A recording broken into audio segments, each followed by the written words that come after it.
Promenjive reči. Promenjive reči imaju različite oblike. To znači da možemo da ih menjamo. Na osnovu načina na koje se promenjive reči menjaju, podelit ćemo ih u dve grupe. U jednoj grupi su imenice, zamenice, pridevi i neki brojevi. Pošto imaju zajedničku karakteristiku promenljivosti, jednim imenom zovu se imenske reči. Drugačiju promenljivost imaju glagoli. Najpre ćemo se pozabaviti imenskim rečima.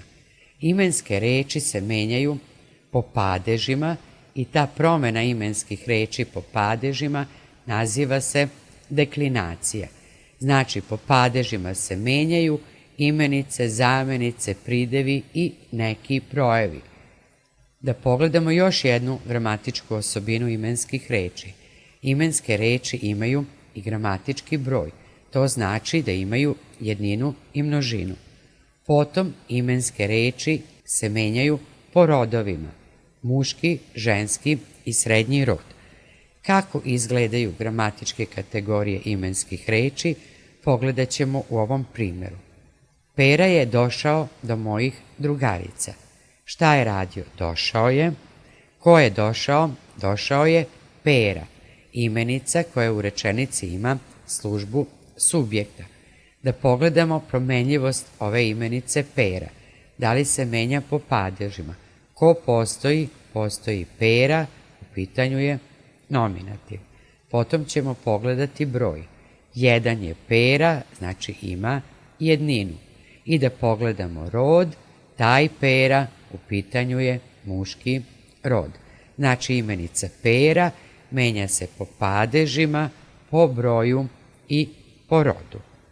Pogledajmo dalje. Gde je došao? Došao je do mojih drugarica. Pogledat ćemo promenljivost ovih reči. Prvo pogledajmo zamenicu mojih. Prvo ćemo da vidimo u kom je padežu. Od koga, od čega odlazim? Odlazim od mojih, u pitanju je genitiv. Zatim ćemo pogledati gramatički broj. Mojih, moja, mojih, znači ima množinu. Znači, kad je u pitanju gramatički broj, ova zamenica je u množini. Da pogledamo rod, te moje drugarice, u pitanju je ženski rod. Znači, zamenica mojih se menja po padežima, po broju i po rodu. Pogledajmo imenicu drugaricama. Da vidimo promenu po padežima. Od koga, od čega odlazim? Odlazim od drugarica. U pitanju je genitiv. Pogledat ćemo gramatički broj. Nekoliko drugarica, u pitanju je množina. I pogledat ćemo rod, te drugarice, u pitanju je ženski rod. Znači da imenske reči se menjaju po padežima, gramatičkom broju i po rodovima. Da pogledamo promenu glagola. Promena glagola može da bude po vremenima, načinima i licima. Ova promena glagola po vremenima, načinima i licima jednim imenom se zove konjugacija. Da pogledamo kako izgleda ta promena. Najpre ćemo pogledati promenu glagola po vremenima. Imamo glagol učim. Sada učim. Kad učim? Sada. Ovaj glagol kazuje da se radnja sada dešava i da je u pitanju prezent. Juče sam učio, sam učio, kazuje da se radnja već desila i u pitanju je prošlo vreme, odnosno perfekat. Sutra ću učiti, radnja će se tek desiti i u pitanju je buduće vreme, odnosno futur. Znači da glagoli mogu da kazuju prošlost, budućnost i sadašnjost. Da pogledamo promenu glagola po načinima. Prvi primer, učio bih. Ovaj glagol kazuje, odnosno ovaj oblik glagola kazuje da nešto želim da radim. Mogu i da naredim uči. Znači oblik glagola koji kazuje naredbu. Glagoli se menjaju i po licima. Pogledajmo primjer. Ja učim, Učim kaže da je prvo lice jednine. Ti učiš, učiš je drugo lice jednine. On uči, uči je treće lice jednine. Znači, konjugacija je promena glagola po vremenima, načinima i licima.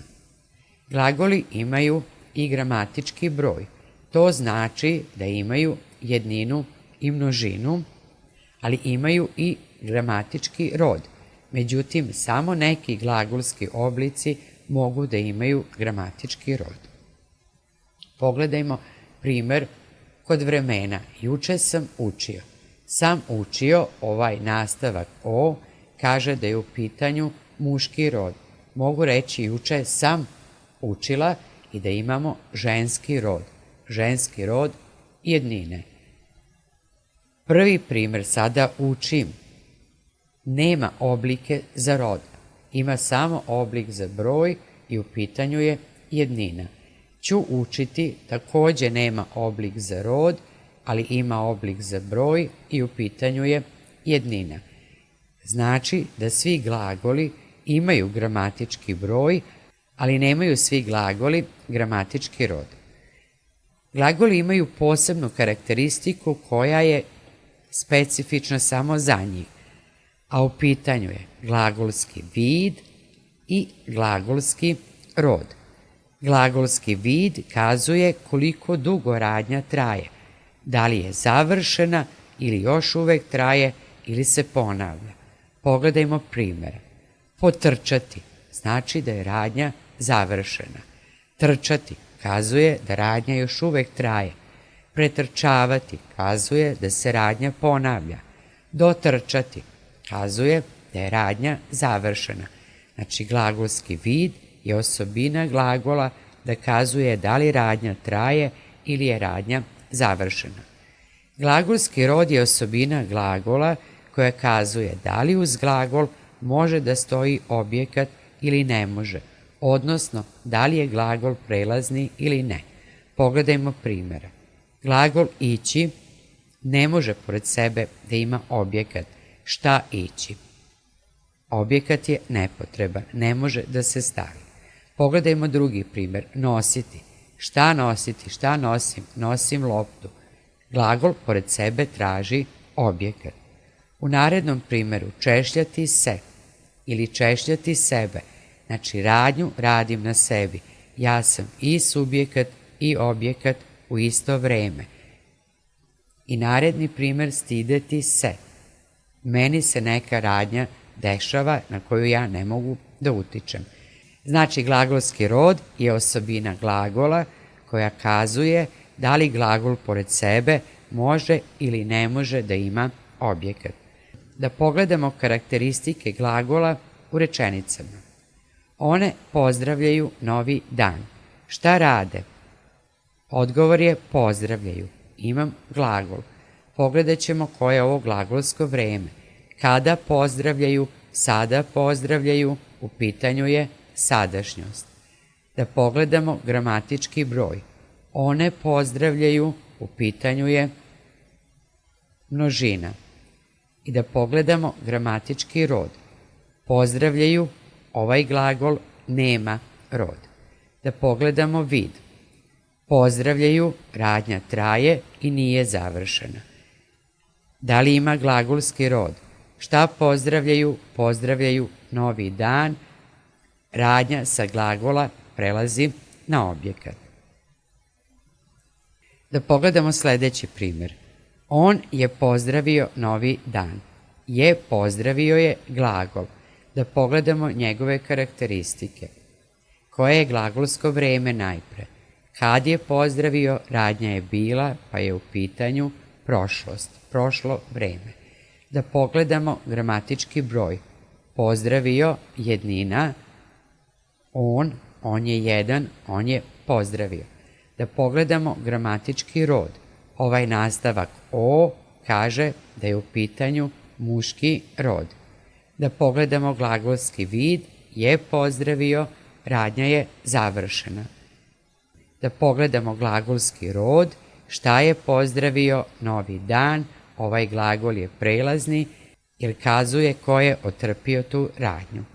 I da ponovimo. Promenljive reči se dele u dve grupe. U jednoj grupi su imenske reči, imenice, zamenice, pridevi i neki brojevi.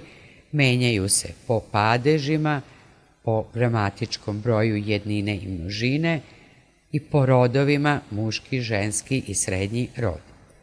Glagoli se menjaju po glagolskim vremenima, načinima i licima i to se zove konjugacija, imaju gramatički broj, neki glagoli imaju i gramatički rod.